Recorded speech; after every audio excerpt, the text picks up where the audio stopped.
The Land of Sad Oranges by Ghassan Kanafani. Translated with an introduction by Nejma Khalil Habib. Introduction. Ghassan Kanafani was born in Akka, Palestine in 1936. He died when an explosive device planted by an Israeli operative detonated under his car on July 8, 1972. His wife, Annie, a Danish national, described the event as such. We used to go shopping together every Saturday morning. On that day he accompanied his niece, Lamise. A few minutes after they left, I heard the sound of a huge explosion. I ran but only saw remnants of our exploded small car. Lamise was a few meters away from the spot, but I couldn't find Ghassan. I hoped to find him injured, but I only found his left leg. I was devastated, and our son Faiz started knocking his head against the wall. Little Layla was crying, "Baba, Baba." I gathered his remains. The Beiruti escorted him to his last resting place at the Shuhada cemetery, where he was buried next to Lamise, who loved him and died with him.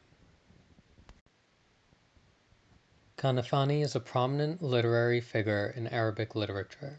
His works were translated to many different languages. During his short life, he enriched the Arabic library by contributing a valuable collection of writings, varying from novel to short story to literary research and political essays. The Land of the Sad Orange is one of his early stories. It depicts the impact of deracination on the Palestinians after Israeli forces took over their country in 1948.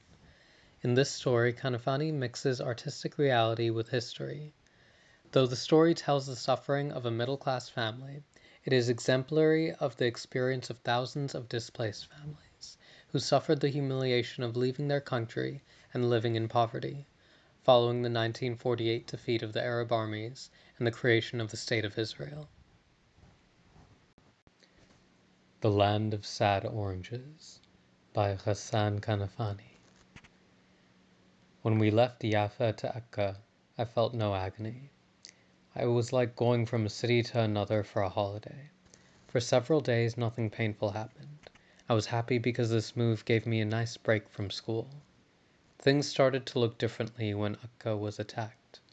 That night was hard on you and me. The women were praying, men were bitter and silent.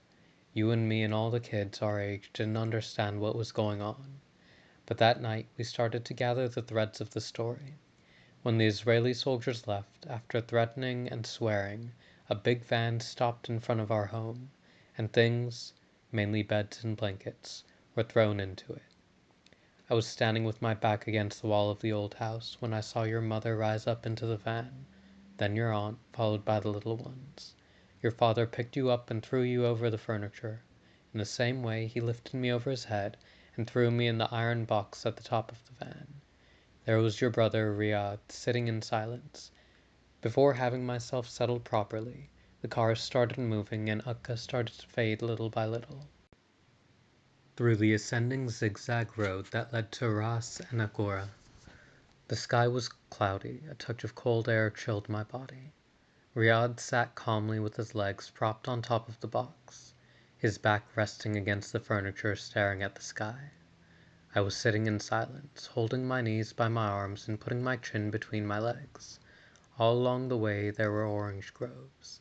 A sense of fear and anxiety spread over everyone.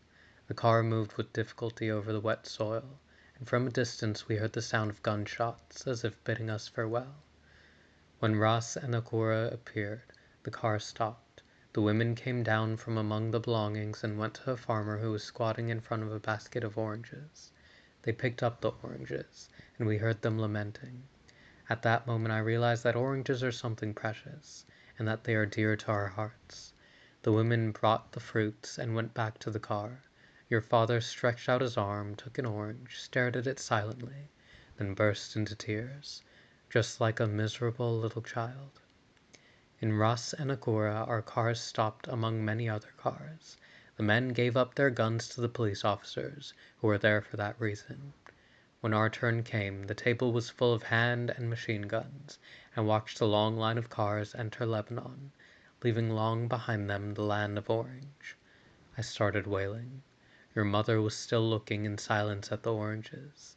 and your father's eyes were the reflection of all the orange trees that he had left behind for the Israelis. All the clean orange trees he had planted one by one glittered in his face. He failed to stop the tears that filled up in his eyes when he came to face the head police officer. When we reached Saida in the afternoon, we became refugees. The road absorbed us among many other things. Your father suddenly became older than before. He looked as if he hadn't slept for a long time. He was standing among the belongings, which were thrown over the side of the road. I knew if I were to say any word, he would explode in my face. Damn your father, damn you! These two swears were clear on his face. Even I, who was brought up in a Catholic conservative school, at that moment, doubted that God wanted to make his people happy. I doubted that God could hear and see everything. All the paintings that show God loving the children and smiling at them looked like a lie, among other lies told by people who build conservative schools, for which they can charge extra fees.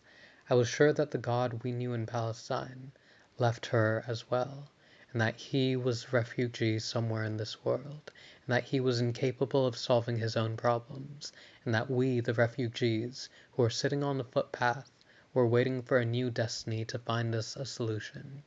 We were responsible to find a solution ourselves. We were responsible for finding a roof over our heads. The pain struck the head of the naive young boy.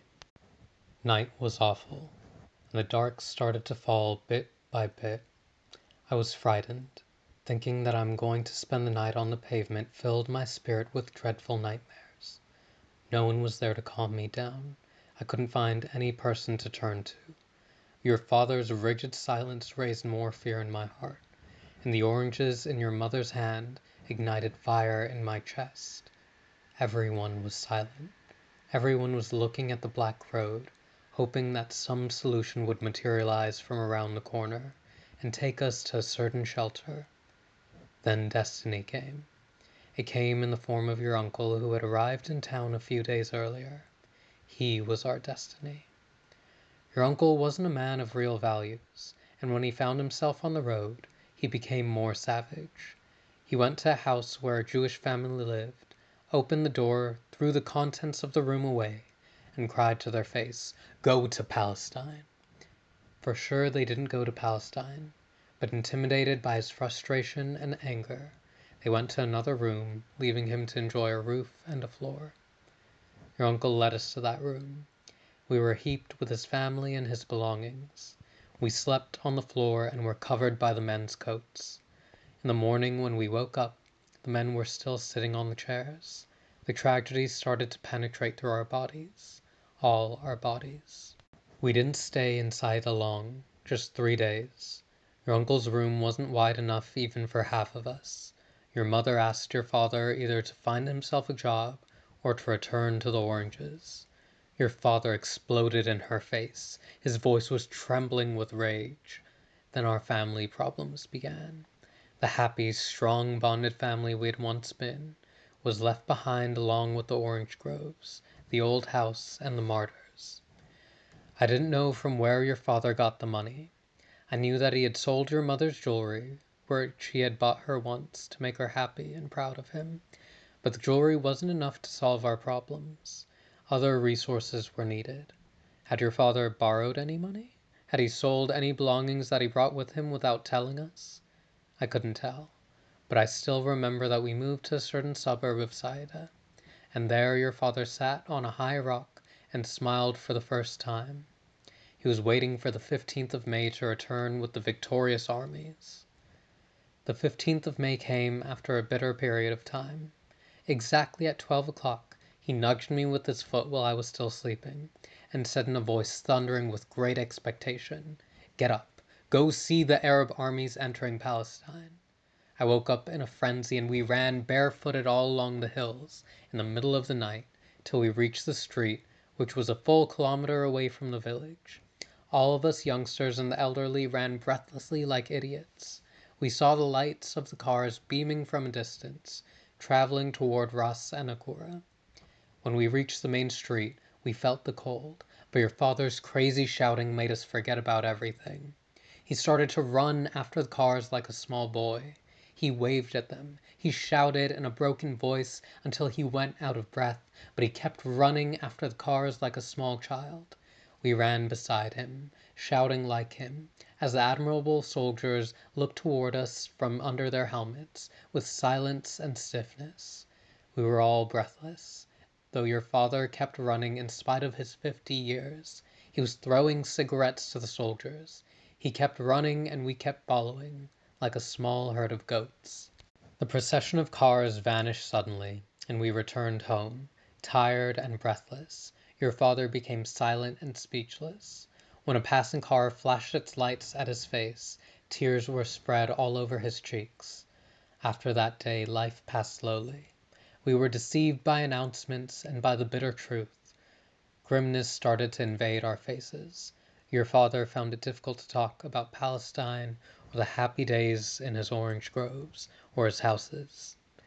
We were the walls of his tragedy, and cunning enough to know the meaning behind his early morning shouting, "Go to the hill and never come back before noon." We knew that he wanted to distract us from asking for breakfast. Things began to deteriorate. Any simple issue was enough to ignite your father's anger. When one of us asked him something, he would jump as if electrocuted and then scan us with his eyes. A damned idea festered in his mind. He stood up suddenly, as if he'd just found a solution to his dilemma. Out of feeling that he was strong enough to put an end to his tragedy, and of the horror one feels taking a disastrous action, he started talking nonsense. He started jumping, turning left and right as if looking for something we couldn't see. Then he jumped up on a box which he brought with us from Akka. He emptied its contents in a hysterical, frightening way. As if led by her maternal intuition, your mother must have grasped what was going on in his mind. Suddenly she started to push us away from the house and asked us to run to the hill. Against her will, we stuck our faces to the window and stuck our little ears to its wooden frame. Frightened, we heard your father saying, "I will kill them and kill myself. I want to finish it. I want." We started peeping through the cracks of the door. We saw your father splayed on the ground, breathing heavily, gnawing his teeth. Your mother was watching him from a distance. Her face was full of horror. At first, I didn't understand what was going on. I remember that the moment I saw a black pistol by his side, I started running as fast as I could, as if escaping a phantom which had appeared suddenly. I ran away from the house, toward the hills. The further I ran from the house, the further I felt myself moving away from my childhood. I started to realize that our lives will never be the same. Things were no longer as simple as they once were, and life was no longer something you eagerly looked forward to. The situation had reached the point of having a shot to the head as the only thing a father could offer his children. So from now on we had to watch our step, behave ourselves, keep quiet when father speaks about his problems. We wouldn't ask for food no matter how hungry we got. We will show obedience by shaking our heads and smiling when he shouts, "Go to the hills and don't come back till noon." Your father was still there, shaking with fever that evening, long after the darkness had spread over the house. Your mother sat beside him. Our eyes glistened like cat's eyes in the dark. Our lips were sealed as if they were never opened, as if they were remnants of an old injury. We were heaped up there, withdrawn from our childhood, away from the land of oranges.